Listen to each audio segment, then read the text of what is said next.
Hello guys, இன்றைக்கி நம்ம பார்க்க போகிற வீடியோ எதை பற்றினா, விநாயகர் சதுர்த்தி அன்னைக்கு நான் செஞ்ச ஸ்பெஷல் கொழுக்கட்டை ஃபார் மை ஸ்பெஷல் பிள்ளையாருங்க. நான் புடி கொழுக்கட்டை தான் சூஸ் பண்ணியிருந்தேன். அந்த கொழுக்கட்டை செஞ்சு முடித்த உடனே அவுட்புட் ரொம்ப சூப்பராக வந்துச்சு. அவுட்புட் பார்த்த சர்ப்ரைஸில் நான் அதை எடுத்துக்கிட்டு எங்கள் மாமியார்கிட்ட ரிவ்யூ கேட்க கிளம்பிட்டேங்க. ரிவ்யூ கேட்கும்போது எங்கள் மாமியார்கிட்ட ரிவ்யூ கேட்க போனேன்னா, அவங்க தான் நான் எது செஞ்சாலுமே ரொம்ப சூப்பராக இருக்குது அப்படின்னு சொல்லிட்டு என்னை பாராட்டுவாங்க அவங்க.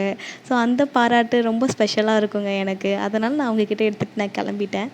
போனால் அவங்களுமே சாப்பிட்டு பார்த்துட்டு சூப்பராக இருக்குதுன்னு சொல்லிட்டு போஸ்ட்லாம் கொடுத்தாங்க. வாங்கிட்டு வந்துட்டோம். சரி வாங்க, இப்போ நம்ம கொழுக்கட்டை எப்படி செய்யலான்ற இன்ஸ்ட்ரக்ஷன்ஸ்குள்ளே போகலாம்.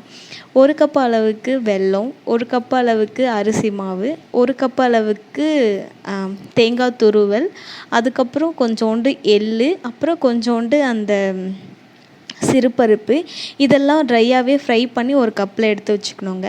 இதே கப் அளவுக்கு ஒரு பேனில் தண்ணி ஊற்றிட்டு கொஞ்சோண்டு நெய் விட்டுட்டு, அதுக்கப்புறம் அதில் அந்த 1 கப் அளவுக்கு எடுத்து வச்சுருக்க வெல்லத்தை போட்டுட்டு கரைச்சிடணுங்க.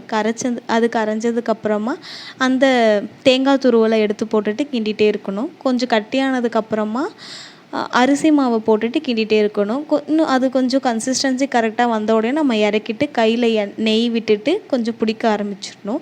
ஆக்சுவலாக நான் பிடிக்கும்போது புடி கொழுக்கட்டை பிடிக்கவே வரலங்க. கொஞ்சம் கஷ்டமாக இருந்தது. அப்புறம் நான் இன்னும் கொஞ்சம் எக்ஸ்ட்ரா வச்சுருந்த அரிசி மாவை போட்டுட்டு பிசைய ஆரம்பிச்சுட்டு அதுக்கப்புறம் புடி கொழுக்கட்டை பிடிச்சி வச்சுருந்தேன். ஸோ புடி கொழுக்கட்டையோடைய அவுட்புட் ரொம்ப சூப்பராக வந்துருந்துச்சுங்க. அதுக்கப்புறம் நான் பிள்ளையாருக்கு வச்சு படைச்சி முடிச்சிட்டேன். Thank you friends. அப்போது நம்ம நெக்ஸ்ட் வீடியோவில் பார்க்கலாம். அதுக்கு முன்னாடி நீங்கள் சப்ஸ்கிரைப் பண்ணுங்கள், லைக் பண்ணுங்கள், ஷேர் பண்ணுங்கள், கமெண்ட் பண்ணுங்கள், அண்ட் அந்த பெல் ஐக்கானை மறக்காமல் அடிச்சுட்டு போங்க.